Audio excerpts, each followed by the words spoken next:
ಮೊದಲು ನೀವೆಲ್ಲರೂ ಸಹ ಮೂಢನಂಬಿಕೆಯಿಂದ ಹೊರಗೆ ಬರಬೇಕು. ಭಯಮಿಶ್ರಿತವಾದಂತಹ ದೇವರುಗಳಿಂದ ಹೊರಗಡೆ ಬರಬೇಕು ನೀವು, ಅಲ್ವಾ? ಈಗ ದುರ್ಗವ್ವ, ಕಾಟವ್ವ, ಉಚ್ಚಂಗಿ ದುರ್ಗವ್ವ ಇಲ್ಲ ಇದ್ದಾಳ ಹತ್ರಕ್ಕೆ. ಆಕೆ ಕುರಿ ಕೇಳ್ತಾಳ ಅಲ್ಲ, ಕೋಣ ಕೇಳ್ತಾಳ. ತಿನ್ನೋದಕ್ಕ ಕೊಡ್ತೀರಿ. ಯಾಕೆ ಆಕೆ ಕತ್ತೆ ಕೇಳೋಳ್ದು, ನಾಯಿ ಕೇಳೋಳ್ದು ಆಕೆ?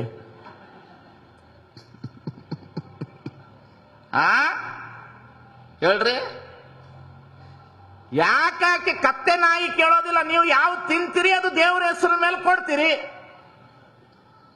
ನಿಮ್ಮ ತಿನ್ನೋ ಆಸೆಗೆ ಪಾಪ ಅವಳನ್ನ ಯಾಕೆ ನೀವು ಬಲಿ ಮಾಡ್ತೀರಿ ನೀವು? ಅದಕ್ಕೆ ಬಸವಣ್ಣ ಬರೀತಾರೆ, ಅಂಗದಿಚ್ಛೆಗೆ ಮಧ್ಯಮಾಂಸವ ತಿಂಬರು, ಕಂಗಳಿಚ್ಛೆಗೆ ಪರ್ವದವರ ನೆನೆವರು. ಏನದು? ಅವಳು ಕುರಿ ಕೇಳದ್ಲಂತ. ಏನು ದೇವ್ರುಗಳ್ರಿ, ಈ ದೇಶದೊಳಗಿರೋ ದೇವ್ರುಗಳು ತಿನ್ನಂಗ ನಾನೆಲ್ಲೂ ನೋಡಿಲ್ರಿ. ಒಂದು ಕುರಿ ಕೇಳತ್ತವ, ಒಂದು ಕೋಣ ಕೇಳತ್ತದ, ಒಂದು ಬೆಣ್ಣೆ ಕೇಳತ್ತದ, ಒಂದು ಉಗ್ಗಿ ಕೇಳತ್ತದ. ಈ ಕಡೆ ಈ ಕಡೆ ಚಿತ್ರದುರ್ಗದ ಕಡೆಯಿಂದ ಆಚೆ ರಾಯಚೂರು ಕಡೆಗೆ ಹೋದ್ರೆ ಕೆಲವು ದೇವರುಗಳು ಸರಾಯಿ ಕೇಳತ್ತವ.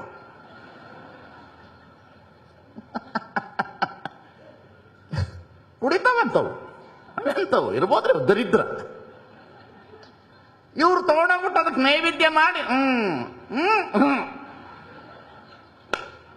ನೀವುಗಳು ಮಾಡ್ಕೊಂಡಿರೋ ದೇವರು ನಿಮ್ಮ ಸುಖದ ದೇವರುಗಳು. ತಿಳಿತಿಲ್ಲ? ನೀವು ಮಾಡಿಕೊಂಡಿರುವ ದೇವರುಗಳು ನಿಮ್ಮ ಸುಖದ ದೇವರುಗಳವು. ಇಲ್ಲೇ ಚಂದ್ರಗುತ್ತಿ ಒಳಗಡೆ ಇದೆ.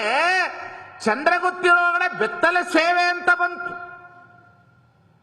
ಶಿವಮೊಗ್ಗದಲ್ಲಿ ಹೆಣ್ಣು ಮಕ್ಕಳನ್ನ ಬೆತ್ತಲೆ ಸೇವೆ ಮಾಡಿದ್ರೆ ದೇವರು ಒಲಿತಾನಂತ. ಒಪ್ತೀರೇನ್ರವ? ಮಾಡ್ತೀರಿ? ದೇವ ಅಂತ ಹೇಳಿದ್ರೆ ಅತಿ ಅದ್ಭುತವಾದಂತ ಶಕ್ತಿ ಅದು, ಅಗೋಚರವಾದ ಶಕ್ತಿ ಅದು. ನನ್ನೊಳಗೆ ನೀನು ಪ್ರವೇಶ, ನಿನ್ನೊಳಗೆ ನಾನು ಪ್ರವೇಶ, ಕರಿಯು ಕನ್ನಡಿಯೊಳಗಡಗಿದಂತೆ ನೀ ಅನ್ನೊಳಗಡಗಿದೆ ಕೂಡಲ ಸಂಗಮ ದೇವ.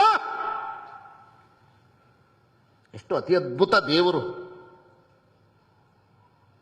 ದೇವರಿಗೆ ತಂದೆ ತಾಯಿ ಇಲ್ಲ. ತಂದೆ ತಾಯಿ ಇದ್ದುದು ದೇವರಲ್ಲ. ತಿಳಿತಿದ್ದಲ್ಲ?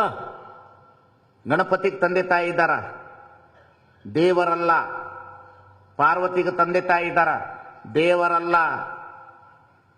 ರಾಮಕೃಷ್ಣನಿಗೆ ತಂದೆ ತಾಯಿಗಳಿದ್ದಾರೆ, ದೇವರಲ್ಲ.